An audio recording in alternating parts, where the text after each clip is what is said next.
video is going to look at performing a bin transfer in the UI. We do have a separate video that talks about performing bin transfers in the WMS mobile device, but for today we're going to be focusing on the UI.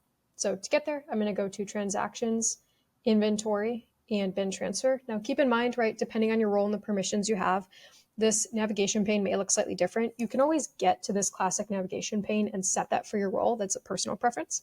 But in any event, we will use this navigation path for today in the administrator role.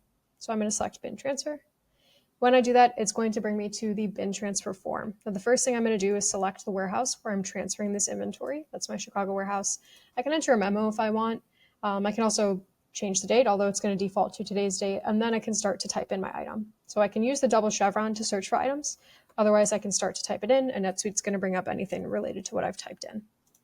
It would pull in a description if there was one. If there was a preferred bin, it would also pull in that information too, as well as stocking units. So I'm going to enter the quantity that I want to move. Now, what we have here is this inventory detail box. And this is super, super important in NetSuite for all transactions that impact inventory. So those are all of our item receipts, item fulfillments, work order completions, work order issuances, assembly builds, and so many more. Whenever you see this box with a little blue arrow, that means it's not filled out. And that means we need to enter details such as bins, lot numbers, serial numbers, statuses, quantities, all that sort of fun stuff to tell NetSuite what we want to do with the inventory and which inventory to use.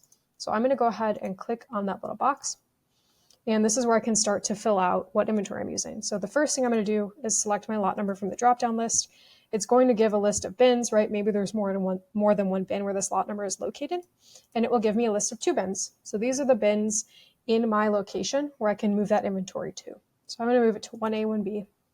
I have my from status. I also have a to status. So in the event that, let's say, maybe I saw that this box was kicked in and I want to send the quality team to go look at it, I'm moving it to a quality or a QA bin, I can change that status to quarantine. Otherwise, I can just leave it in good, and then I will validate the quantity that I'm moving. Now, if I wanted to move another lot number or move it from a different bin, I would click the OK like I just did on the previous line and start adding more details. And I can do that for as many times as I want. All that matters is that the quantity in this column, the total, matches the quantity that we said we're moving. We'll receive an error if that quantity is greater or less than this quantity here. So I'm going to click OK.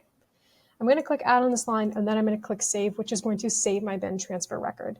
Now, the nice thing about the inventory detail, when you see that little green checkbox, it means that we've filled it out, and we can always access that to see the details of the inventory that we used on the transaction.